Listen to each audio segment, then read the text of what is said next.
सुख और दुख एक ही सिक्के के दो पहलू हैं। ये बात तो आपने सुनी ही होगी। सुख और दुख हमारे जीवन में लगातार आते ही रहते हैं और हमें लगता है कि हमारे जीवन में हजारों दुख हैं, हजारों समस्याएं हैं। लेकिन अगर आप वास्तविक तौर पर देखें, अगर आप इस बात को अच्छी तरह से समझें, तो आप ये समझ पाएंगे कि हमारे जीवन में केवल एक ही दुख होता है। और दुख क्या है, उसे हम इस कहानी के माध्यम से जानेंगे।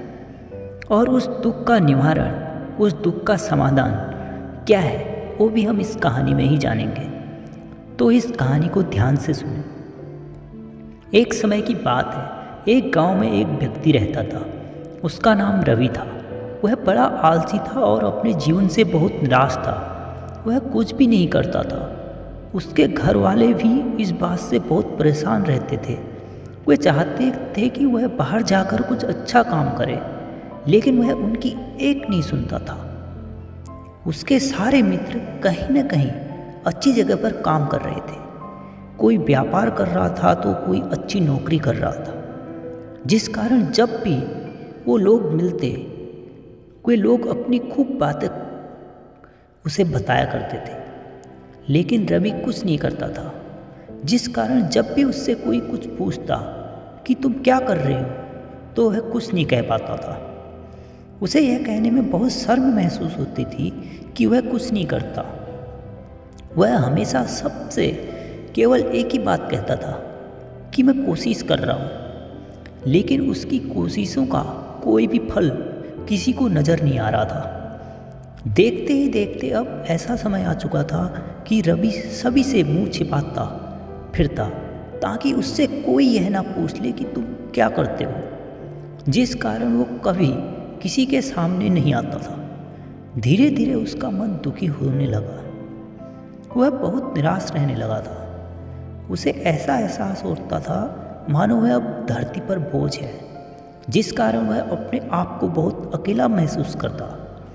एक दिन तो उसके मन में यह भी विचार उत्पन्न होने लगे कि अब मैं कुछ नहीं कर सकता। वह पूरा दिन रोता रहता और भगवान को दोष देता रहता। एक बार वह घर से कहीं को जा रहा था, तभी उसकी नज़र एक बौद्ध भिक्षु पर पड़ी, जो अपने शिष्यों को प्रवचन दे रहे थे। वह वहीं पास में खड़ा होकर चुपचाप उनके प्रवचन को सुनने लगा। बौद्ध भिक्षु सभी को प्रवचन में कह रहे थे कि दुख हमारा सबसे बड़ा साथी है। हमें दुख अपने जीवन के बारे में समझाता है और हमें सही जीने का तरीका बताता है। आप चाहे तो दुखों को अपने जीवन का गुरु बना सकते हैं और उससे सीख सकते हैं, या फिर आप चाहें तो अपने दुखों पर बैठकर रो सकते हैं। लेकिन इससे आपको कोई लाभ नहीं मिलेगा, बल्कि आप दिन पर दिन और कमज़ोर होते चले जाएंगे। रवि पास खड़ा ये सारी बातें सुन रहा था। जैसे ही प्रवचन खत्म हुआ, वह उन गुरु के पास पहुंचा।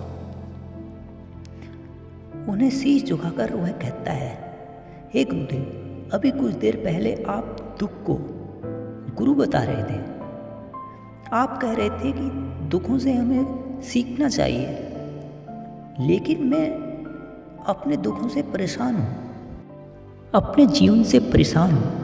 मैंने अब तक जो दुख झेला है, मुझे तो ऐसा कभी प्रतीत नहीं हुआ कि मेरे दुख मुझे कुछ सिखा रहे हैं, बल्कि मुझे तो हमेशा यही लगता है कि वो मुझे दर्द दे रहे हैं, तकलीफ दे रहे हैं। पर दुख की पीड़ा बहुत भयंकर होती है। ऐसा लगता है अब इसके बाद हमारा जीवन समाप्त हो जाएगा। इसके बाद हमें कुछ नहीं मिलने वाला, यहाँ तक कि हमें मृत्यु भी उसके सामने कम लगती है। लोग ताने मारते हैं। जब लोग यह कहते हैं तुम क्या कर रहे हो, तो मन को बहुत ठेस पहुँचती है और मैं उनसे कुछ नहीं कह पाता हूँ। रवि की सारी बातें सुनकर बौद्ध भिक्षु रवि से कहते हैं, बेटा, तुम्हें क्या दुख है और तुम दुख के बारे में ऐसी बातें क्यों कर रहे हो? रवि ने अपने साथ बीती सारी बातें बौद्ध भिक्षु को बता दी और कहने लगा, क्या मेरे दुख का कोई समाधान है? रवि की यह बात सुनकर बौद्ध भिक्षु मुस्कुराए और रवि से कहने लगे, जब तुम्हारे पास कोई असली दुख आए तब तुम मेरे पास आना। मैं इसका समाधान तुम्हें अवश्य बताऊंगा। उन बौद्ध भिक्षुक की बात सुनकर रवि थोड़ा घबरा गया। उसे यह समझ नहीं आ रहा था कि क्या जो उसने अब तक दुख झेला है वह असली दुख नहीं है। आगे वह मन ही मन कहता है कि जब मुझे मेरे अपने नहीं समझ पाए तो ये बौद्ध भिक्षुक मुझे क्या समझेंगे। इतना सोचकर वह वहाँ से चला गया।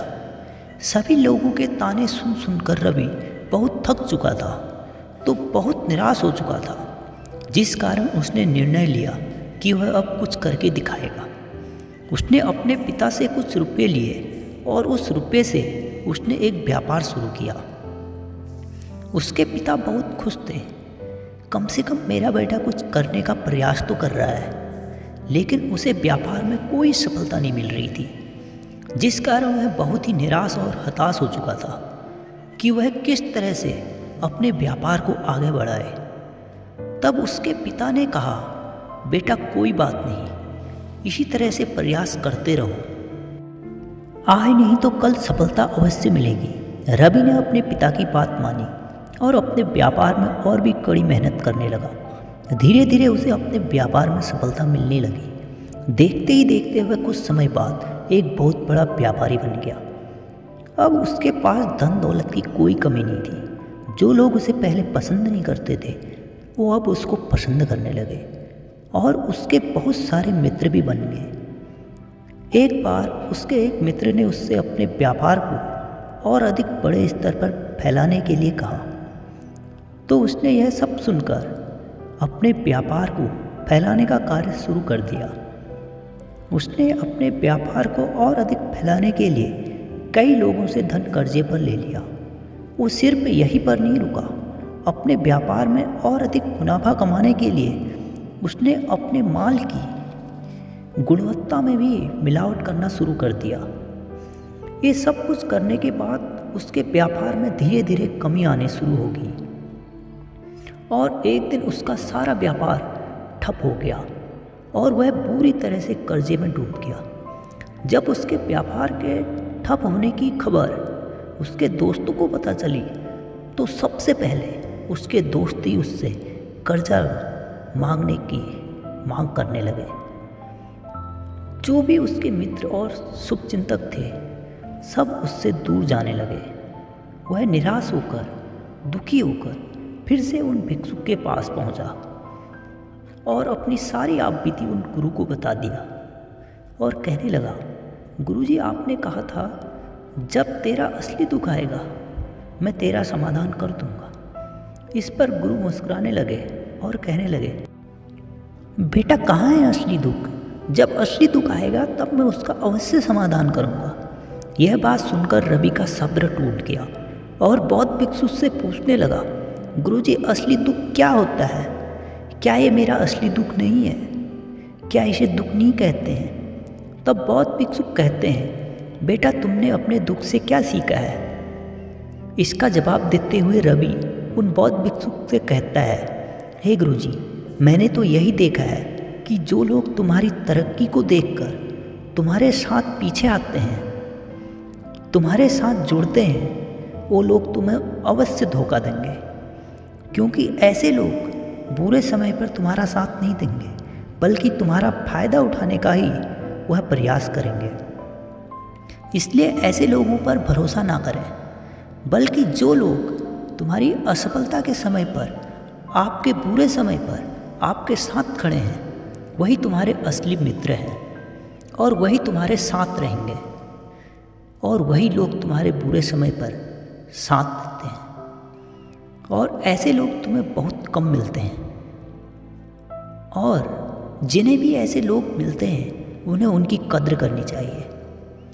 और रवि उन बौद्ध भिक्षु से कहता है, जब तुम कोई कार्य करते हो तो उसे पूरी ईमानदारी के साथ करो, धैर्य रखो और लालच मत करो और अपने लक्ष्य तक पहुंचने के लिए किसी के लिए भी कोई षड्यंत्र मत रचो, क्योंकि ऐसा करने से तुम्हारे साथ ही बुरा होगा और तुम हमेशा नुकसान में रहोगे। ये सारी बातें सुनकर उन बौद्ध भिक्षु ने रवि को कुछ आभूषण दिए और कहा, जब तुम्हारा असली दुख आए तब तुम हमारे पास आना। उन आभूषणों से रवि ने अपना फिर से व्यापार शुरू कर दिया और उसका व्यापार फिर से खूब बड़ा हो गया। लेकिन इस बार उसने अपने व्यापार को पूरी ईमानदारी के साथ किया। उसने अपने दोस्तों के सारे कर्जे को भी चुका दिया और वह फिर से खुशी से रहने लगा। एक दिन अचानक रवि के माता पिता की एक के बाद एक मृत्यु हो जाती है और रवि बहुत परेशान होता है। वह जहाँ भी बैठता है उसे उसका दुख पीछे नहीं छोड़ता। रवि सोचता है, मेरे पास सब कुछ होने के बाद मैं इतना दुखी हूँ। एक दिन तो सभी को जाना है। इस संसार में कोई भी अपने साथ कुछ नहीं ले जाता है। वह खाली हाथ ही मृत्यु को प्राप्त होता है और मृत्यु का कोई समय भी नहीं है। मृत्यु कब किसको आएगी यह भी किसी को पता नहीं है। मृत्यु किसी की उम्र पूछकर नहीं आती है, वह हर उम्र के लोगों को आ सकती है। इस तरह के सवाल उसके मन में आने लगे और वह फिर से बौद्ध भिक्षु के पास पहुंचा और अपनी सारी बातें बता दी। तब उन बौद्ध भिक्षु ने रवि से कहा, बेटा, आज पहली बार तुम्हारे जीवन में असली दुख उत्पन्न हुआ है।